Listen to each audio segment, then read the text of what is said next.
Sumpah, gue nyesel banget pakai Xiaomi 14T.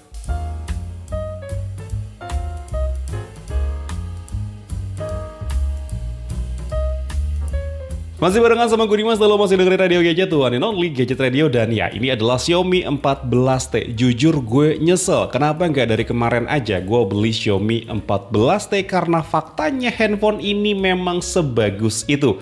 Penasaran apa yang bikin handphone ini bagus? Jangan ganti channel lo, tetap pantengin terus Radio Gadget, one and only Gadget Radio.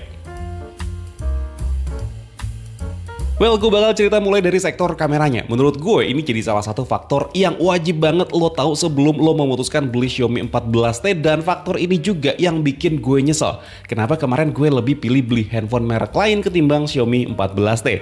Disclaimer dulu ya, kalau gue itu tidak dibayar sepeser pun dari apa yang terlihat di dalam video ini. Dan gue tidak berusaha menguntungkan pihak tertentu. Dan apa yang gue sampaikan ini murni pendapat gue pribadi aja. Oke, lo harus tahu kalau kemampuan perekaman video dari Xiaomi 14T ini bagus dan lengkap banget. Bahkan gue sebagai user S23 Ultra aja sempat kepikiran buat ganti ke Xiaomi 14T karena emang sebagus itu kualitas videonya. Mulai dari opsi resolusi yang disediakan, Xiaomi 14T ini menyediakan opsi perekaman hingga 4K 60fps yang dimana ini biasanya cuma ada di handphone kelas atas aja. Bahkan gak cuma di kamera utama, tapi di 4K 40fps ini juga jalan di lensa telenya. Sebenarnya lensa ultrawide juga bisa dipakai untuk merekam dengan resolusi 4K, tapi dengan pilihan FPS yang terbatas, yaitu 24 fps atau 30 fps. Nah, di frame rate 30 fps ini dia sifatnya fleksibel, karena saat lo ngerekam di 4K 30 fps, lo bisa pindah-pindah lensa dari ultrawide, wide, dan juga telefoto. Tapi sayangnya gue belum menemukan opsi untuk pindah langsung ke kamera depan pas lagi kondisinya lo lagi ngerekam. Nah, di kamera belakang ini dia punya fitur yang namanya Master Cinema. Jujur sebenarnya gue kurang paham sama fitur yang satu ini. Tapi asumsi gue kayaknya ini bikin hasil video dari Xiaomi 14T lebih sinematik dibandingkan dengan mode autonya. Koreksi kalau gue salah dan boleh tambahin di kolom komentar kalau emang lo lebih paham. Bergeser ke kamera depan, nah ini gue nemuin fitur yang menurut gue keren. Dimana sebelum lo mulai merekam video menggunakan kamera depan, lo bisa atur aperture atau bukaan lensa kameranya yang fungsinya bisa atur bokeh di background di video lo. Dan ini gila sih, menurut gue bagus banget hasilnya. Bahkan gue ngerasa tuningan warnanya pun jadi bagus banget. Terlepas dari pengaruh software atau enggak, gue ngerasa bokeh yang dihasilkan dari video kamera depan Xiaomi 14T ini bagus banget. Tapi dengan catatan ya teman-teman, kalau lo mau pakai fitur ini, resolusi yang bisa lo pakai itu cuma 720p dan 1080p 30 fps aja. Tapi seandainya lo nggak mau pakai fitur variable aperture ini, opsi perekaman videonya itu bisa kok jalan sampai 4K 30 fps atau 1080p 60 fps. Oh ya, jadi kemarin pas gue bikin video vlog pakai Xiaomi 14T, gue kan sempat ada bilang ya kalau ada beberapa SKB yang berlaku kalau lo mau pakai kamera Xiaomi 14T ini. Jadi kemampuan kamera Xiaomi 14T ini emang bakal bisa keluar kalau emang lo sedikit banyak paham tentang pengaturan kamera. Karena menurut gue kalau lo itu samaan kayak gue yang pengen hasil kameranya itu bagus sekali jepret aja, itu agak kurang. Kayak misalnya pas lagi ngerekam video ini lo harus cek dulu nih pengaturannya.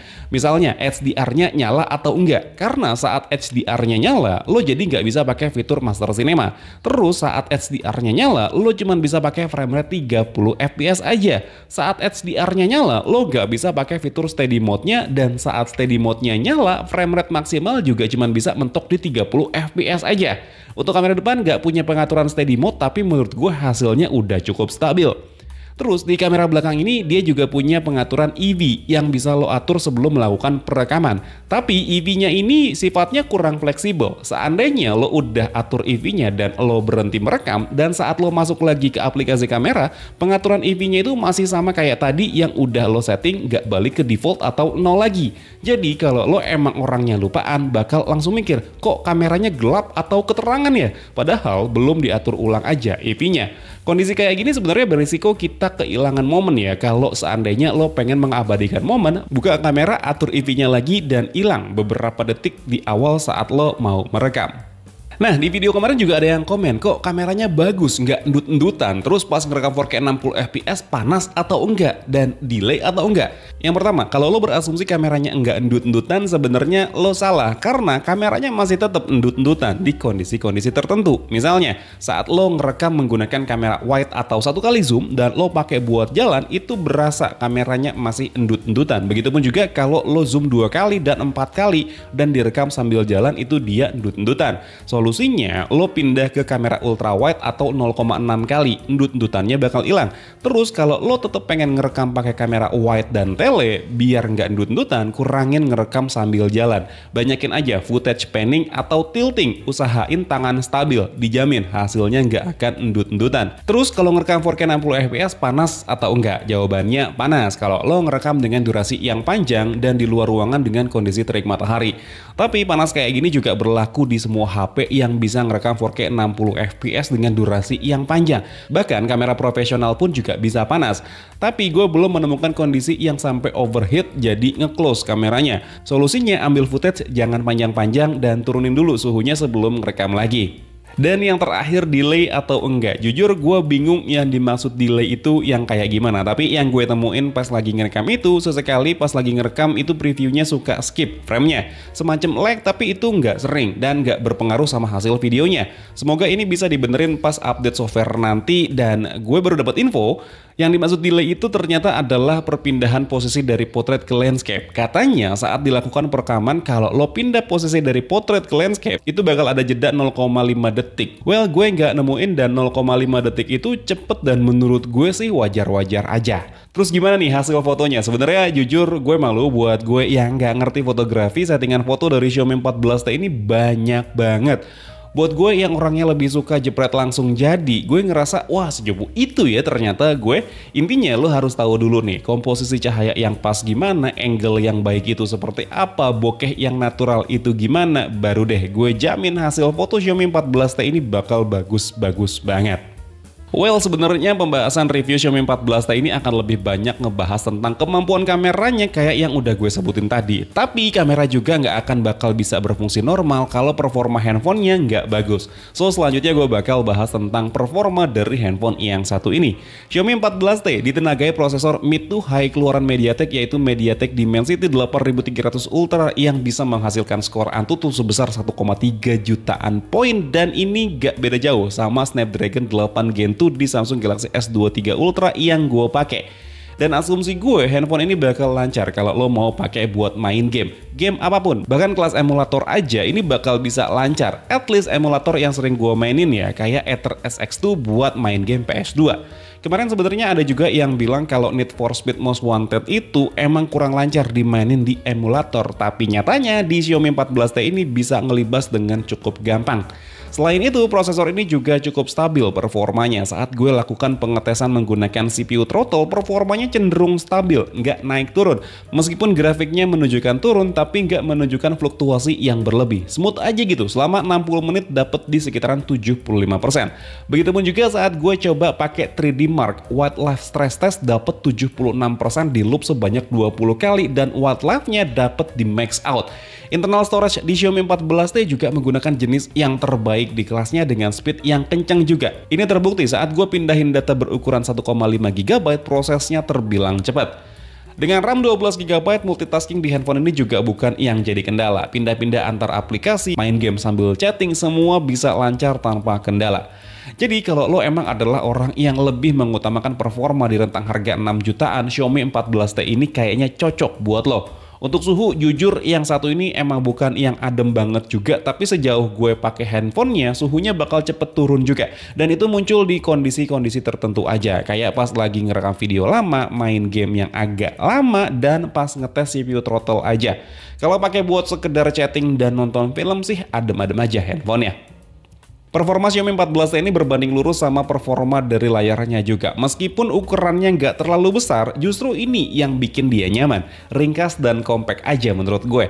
pas di tangan, pas dilihat, konten yang dihasilkan juga baik. Transisinya itu smooth, refresh rate-nya kenceng, up to 144 Hz. Meskipun 144 Hz-nya itu bukan yang selalu ada ya, tapi emang di kondisi-kondisi tertentu aja. Performanya di bawah sinar matahari langsung gimana? Jangankan di bawah sinar matahari, di bawah sinar Ramayana juga bagus layarnya. Pokoknya udah deh, buat urusan layar ini nggak ada keluhan sama sekali yang gue rasain. Dipakai ngetik juga nyaman karena mesin getarnya yang bulat, padat, nggak nyebar kemana-mana. Tapi ada yang sedikit bikin gue ngerasa kurang pakai Xiaomi 14T ini, yaitu ada di bagian dual stereo speakernya. Meskipun udah dual stereo speaker, tapi menurut gue hasil suaranya agak kurang untuk kelas harga 6 jutaan. Bukan yang jelek, tapi kurang aja. Bassnya kurang berasa dan detail audionya pun kayak tumpang tindih. Sebenarnya sih ini wajar ya, biar gimana pun juga driver speakernya kan kecil ya. Jadi akan lebih nyaman kalau dengerinnya pakai headset kabel, TWS, atau ya Bluetooth speaker aja sekalian.